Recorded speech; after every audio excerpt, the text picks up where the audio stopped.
मुख्तसर सा तारुफ ये है कि अकीदा हो, औकाफ हो, अज़ादारी हो या अहले बैत, इस 4A के ऊपर अकीदा, औकाफ, अज़ादारी, अहले बैत, इन पर कोई भी हो, कितना बड़ा भी हो, उसके खिलाफ लिखना, बोलना, ये मैं अपना फर्ज समझता हूं। ये मेरा मुख्तसर सा तारुफ है।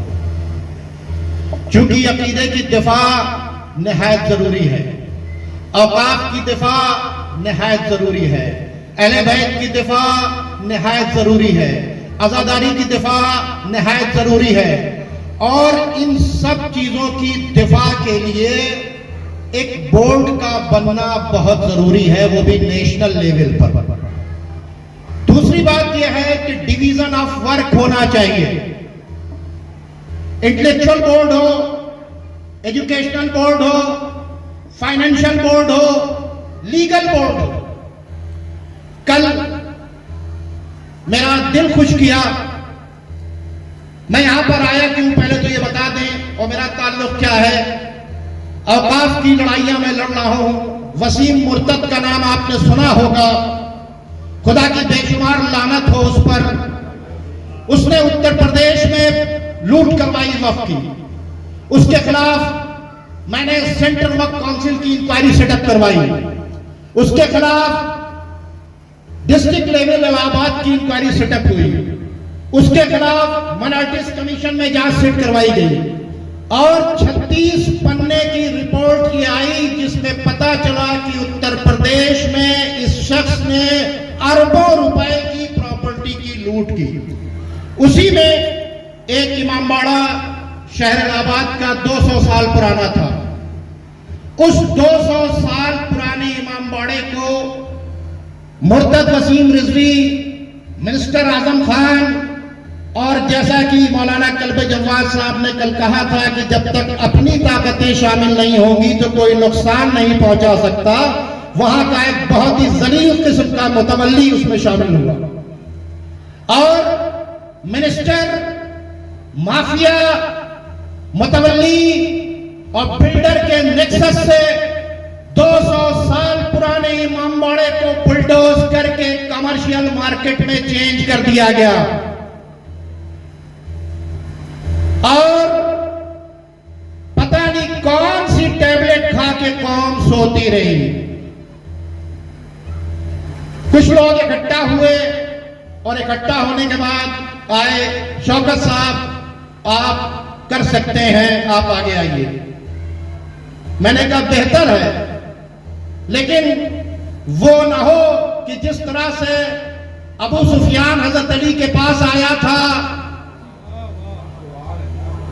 कि आप अपने हक की बात कीजिए, सवारों और प्यादों से भर दूंगा, मैं आपकी नुसरत करना चाहता हूं, तो मौलाए कायनात ने उसे डांट कर भगा दिया था कि तू कब से इस्लाम का दोस्त हो गया।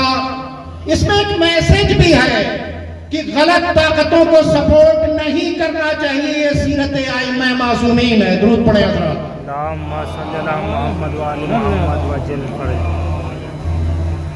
अब एक एहतजाज चला और इमामबाड़े के अंदर कसम खाई गई। कहा? इमामबाड़े के अंदर। और क्या कहा गया? हम लोग अपनी जान की बाजी लगा देंगे, ये हो जाएगा, वो हो जाएगा। जब दुश्मन ने देखा कि ये वो आदमी है जो इस आयत पर अमल करने की कोशिश करता है, कुरान की एक आयत है, कालू रब्बुनल्लाह, जिसने कहा अल्लाह हमारा रब है, सुम्मस्तकामू, सिर्फ कहा ही नहीं बल्कि उस पर कायम भी रहा, ततनज़्ज़लु अलैहिमुल मलाइका, फिर उसकी मदद अल्लाह आसमान के मलाइका से करता है। क्योंकि ये आयत मेरे पेशे नजर थी कि अगर सच्चाई पर खड़े हुए हो तो मदद वहां से आएगी।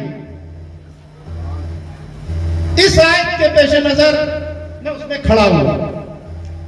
और तीसरे दिन जब माफिया का प्रेशर बिल्डअप हुआ और वक्त की बंदरवाट शुरू हुई, तो कुछ लोगों ने मुझसे कहा नहीं नहीं नहीं, प्रोटेस्ट मत कीजिए, रोक दीजिए, बात मानने के लिए तैयार हैं। मैंने कहा क्या बात मानने के लिए तैयार हैं? उन्होंने कहा कि इसमें से कुछ ले लीजिए, कुछ इमामबाड़े को कर दिया जाए, कुछ इनको दे दिया जाए। हमने कहा मीटिंग में तो ये बात हुई थी कि अगर इसमें कोई गलत करेगा तो उसको इमाम जमाना समझेंगे, खातूने जन्नत शहजादी कौनैन समझेंगी। वादा आप लोगों ने इमामबाड़े में किया था, ये तो अब वादे से अलग हट गए।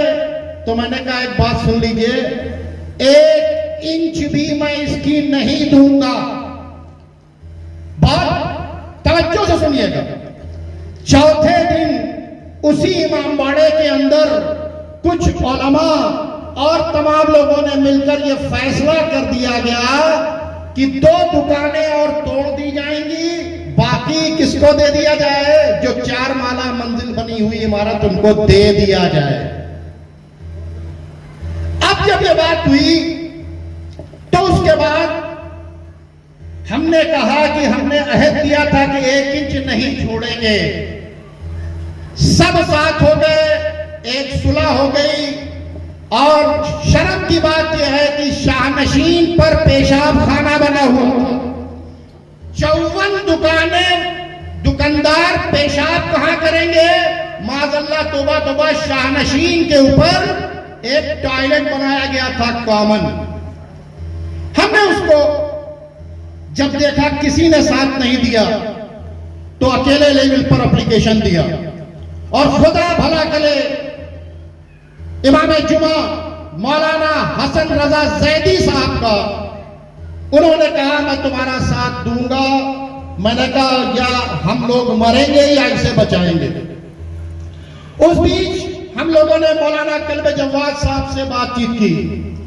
मौलाना कल्ब जवाद साहब ने कहा कि हम दामे दरहमे सुखने आपके साथ खड़े हैं और अल्लाह का शुक्र है कि जो उन्होंने कहा था उन्होंने उसको पूरा भी किया। दुरूद पढ़े हज़रात। एक मैसेज मुझको मिला जामी साहब का कि जिन लोगों ने शाह मर्दा की जायदाद को बचाया है उन लोगों के ऊपर गबन का इल्जाम है। जब ये मुझको मिला मैसेज, मैंने बहादुर अब्बास साहब को फोन किया तो उन्होंने कहा कि भाई आप भी कौम के अंदर आपकी भी एक पोजीशन है छोटी मोटी, तो आप भी आ जाइए ताकि हम आपके सामने भी चीजों को रख दें। तो मैंने इनसे कहा कि जब वेबसाइट पर पड़ा हुआ है तो फिर हमको आने की क्या जरूरत है? लेकिन उन्होंने कहा नहीं आ जाए। तो कल मैं यहां पर बैठा हुआ था, मैंने पूरी चीजों को सुना। कल जो मैसेज गया है वो बहुत बड़ा मैसेज गया है। 2 मैसेज गए हैं, एक खराब मैसेज गया है, एक अच्छा मैसेज गया है। खराब मैसेज ये गया है कि सवाल करने वाले ने सवाल करने के बाद जवाब को सुनना चाहिए था, शोर नहीं करना चाहिए था।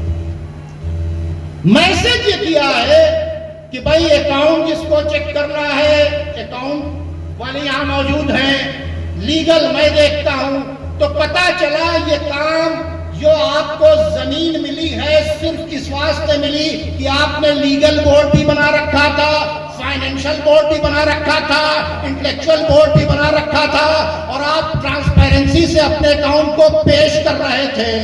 काश ये बात हर डिस्ट्रिक्ट, हर अंजुमन, एक शहर की जितनी अंजुमन, सब अपने अपने अकाउंट को ट्रांसपेरेंसी से पेश कर दे तो क्या भला हो।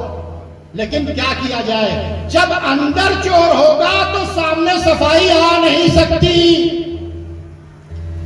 मैं पूछना चाहता हूं कि कल यह कहना चाहिए कि भाई पॉइंट पर बात होनी चाहिए। पॉइंट यह था आया गबन किया या नहीं किया। जिस पॉइंट पर बातचीत हो, चूंकि मेरा ताल्लुक जर्नलिज्म से है, ठीक है, मैं एज एंकर लोगों को इंटरव्यू लिया करता हूं, मैं नेशनल और दूसरे चैनल्स के ऊपर डिबेट्स में आता हूं, तो एंकर क्या कहता है कि जो पॉइंट है उस पॉइंट पर बात कीजिए, पॉइंट ये था कि 7 करोड़ रुपए का गबन हुआ या नहीं हुआ। आपने जो मैसेज दिया था पूरे हिंदुस्तान के अंदर कि साहब इतना बड़ा गबन हो गया, तो उसको प्रूफ करना चाहिए। उसको प्रूफ करने का तरीका ये था कि जब सोशल साइट पर वो पड़ा हुआ था, उसमें से देखते कहां कहां टेम्परिंग है अकाउंट के अंदर, किन किन पॉइंट्स में है, अपना भी एक अकाउंट का एक्सपर्ट लेके आते, अपना भी एक लीगल एक्सपर्ट लेकर आते और उसके बाद बैठकर पेपर्स को लोग देखते। तो यह है तरीका। दूसरी बात यह है कि जब कुरान हमारा दस्तूर उलमा बैठे हैं, कुरान ने एक मैसेज दिया है कि देखो अगर तुम्हारे पास कोई खबर लेकर आया करे तो पहले उसकी तहकीक कर लिया करो। ऐसा न हो कि किसी कौम पर चढ़ जाओ। ये मेरा उसूल नहीं है, ये वो कानून इलाही है जिसके खिलाफ रसूलुल्लाह को भी कानून बनाने का इख्तियार नहीं। और अगर इस कानून को कोई नहीं मान रहा है तो उसे अपने आप को मुसलमान कहने का हक नहीं है। तुम्हारे दरमियान अगर इख्तिलाफ हो जाए, दो चीजें, अगर तुम्हारे दरमियान इख्तिलाफ हो जाए तो अल्लाह की किताब को बीच में रख लो और किताब जो फैसला कर ले तो अपने दिलों में तंगी न महसूस करो। तो अगर कोई इख्तिलाफ हो रहा है तो उसका तरीका क्या है? पहली स्टेज आती है तहकीक। कुरान ये कहता है कि देखो अगर कोई खबर मिले तो उसकी तहकीक कर लिया करो, ऐसा ना हो कि किसी कौम पर चढ़ जाओ। भैया बहादुर अब्बास साहब, थोड़ा सा तवज्जो। जिसने कातलाने इमाम हुसैन से बदला लिया जनाबे मुख्तार, जब उसकी शख्सियत मशकूक की जा रही है तो आप तो माले इमाम बचा रहे हैं। तो इल्जाम लगेंगे, एलिगेशंस लगेंगे। दिक्कत ये हो रही है कि जमीन तो मिल गई, अगर ये 1300 करोड़ भी मिल गया तो ये तो अजीब बात होगी। जमीन भी मिल गया, पैसा भी मिल गया तो कंस्ट्रक्शन में वो लग जाएगा। तो इसलिए ये जो फितना किया जा रहा है, अगर कोई फितना कर रहा है, अगर किसी की नीयत अच्छी है, अगर कोई कंस्ट्रक्टिव बात कर रहा है, और कल कल्बे जवाद साहब ने बहुत बड़े दिल का दरिया दिली का सबूत दिया। उन्होंने कहा कि भाई आप यहां आइए, यहां से अपनी बातों को रखिए। हम लोग यहां बैठे हुए थे तो जो मुद्दा था 7 करोड़ का गबन हुआ या नहीं, मुद्दे से अलग हटकर सोसाइटी पर बातचीत होने लगी। तो पॉइंट ऑफ डिस्प्यूट सोसाइटी नहीं था, पॉइंट ऑफ डिस्प्यूट मुद्दा यह था कि 7 करोड़ का गबन हुआ या नहीं हुआ। भाई मैं यहां पर किस वास्ते आया था? मैं इसी मकसद को हल करने के लिए आया था कि अगर गबन हो रहा है तो मैं बोलूंगा, और बिल्कुल मैं बोलता। लेकिन जब एक ट्रांसपेरेंट रिपोर्ट सामने मौजूद है तो उसको रद्द करने के लिए उसी तरह के एक्सपर्ट्स लेके आइए, लीगल एक्सपर्ट लाइए, फाइनेंशियल एक्सपर्ट लाइए, अकाउंट को चेक करने वाले लाइए, इन लोगों को लाइए। कौम में अभी लीगल भी जानकारी बहुत से लोग हैं, कौम में अकाउंट भी जानने वाले बहुत से लोग हैं। दूसरी बात, अगर आप टकराव का रास्ता समझ रहे हैं तो किसी को हकम बनाकर भेजिए। आप भी एक उलमा का बोर्ड बनाइए, आप भी एक लीगल बोर्ड बनाइए, वो बोर्ड इस बोर्ड से तबादला ख्याल कर ले। भैया इख्तिलाफ की जरूरत क्या है? ये जो हंसी हसारत अगर होगी कौम की, इसको अगर बंद करना है या नहीं, वैसे ही कौम बहुत ज्यादा बदनाम होती चली जा रही है।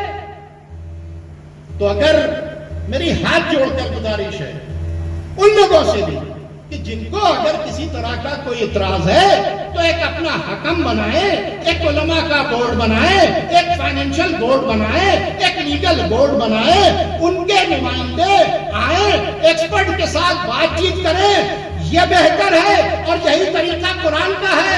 वरना तो फिर वो तरीका है कि जब रसूलुल्लाह जो थे तबलीग कर रहे थे, कहा जनाब अबू तालिब के घर के अंदर, और जब उन्होंने कुछ कहना चाहा तो शोर किया गया। तो ये शोर करने वाला तरीका नहीं पसंद है। देखिए, हमारे लिए सीरत जो है वो पूरी है। लक़द काना लकुम फी रसूलिल्लाहि उस्वतुन हसना। मेरे नबी की सीरत तुम्हारे लिए बेहतरीन नमूने अमल है। नबी की सीरत शोर करना नहीं है। इसका तरीका है कि एक लोग हों, अभी नहीं बाद में, और अगर कोई मामला गर्म है तो गरम गरम में बात नहीं होती है। ठंडे करके बातों को जेन्युइन, अगर आपकी भी अप्रोच कंस्ट्रक्टिव है, इनकी भी अप्रोच कंस्ट्रक्टिव है, तो क्लैश किस बात का है?